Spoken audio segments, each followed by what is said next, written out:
আন্তর্জাতিক নারী দিবস পালন হলো আসানসোল জেলা হাসপাতালে।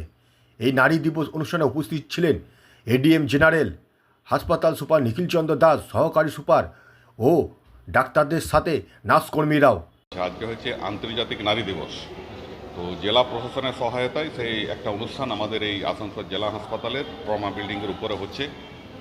এখানে আমাদের উপস্থিত আছেন এডিএম জেনারেল মিস্টার সঞ্জয় পাল আছেন, ডিএসডব্লিউ আছেন, ডিস্ট্রিক্ট সোশ্যাল ওয়েলফেয়ার অফিসার আছেন, অ্যাডভোকেট আছেন, পুলিশের লোক আছেন, সেই সঙ্গে হচ্ছে কি আমাদের এনটিএসের প্রিন্সিপাল রমা গঙ্গোপাধ্যায় আছেন, আমাদের নার্সিং অ্যাডমিনিস্ট্রেটররা আছেন, আমাদের সিএমওইচ স্যার, পশ্চিম বর্ধমান জেলার CMOH doctor MD Yunus sir আছেন এবং অন্যান্য জেলা আধিকারিকরা আছেন। সঙ্গে আমাদের হাসপাতালের নার্সিং স্টাফ থেকে আরম্ভ করে সমস্ত স্তরের মহিলা কর্মচারীরা আছেন এবং হচ্ছে কি আমাদের এখানে যে ওয়ান স্টপ সেন্টার চলে সেখানকার আধিকারিকরা আছেন, কর্মীরা আছেন।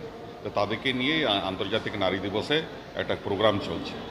অন্যদিকে শনিবার আন্তর্জাতিক নারী দিবস উপলক্ষে আসানসোলের কুলটি চক্কা এলাকার যৌনকর্মীদের নিয়ে নারী দিবস পালন করলেন দুর্বার মহিলা সমন্বয় কমিটি চপকা।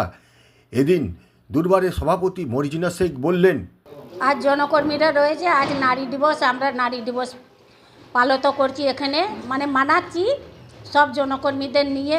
শুধু নারী দিবস নাই, এমনিও আমাদের 15 দিন বাদে বাদে এখানে একটা আমরা মেয়েদেরকে নিয়ে প্রোগ্রাম করি, বড় বড় প্রোগ্রাম করি। আমরা সব মেয়েদেরকে নিয়ে মেয়েদেরকে ভালোভাবে দেখাশোনাও করি।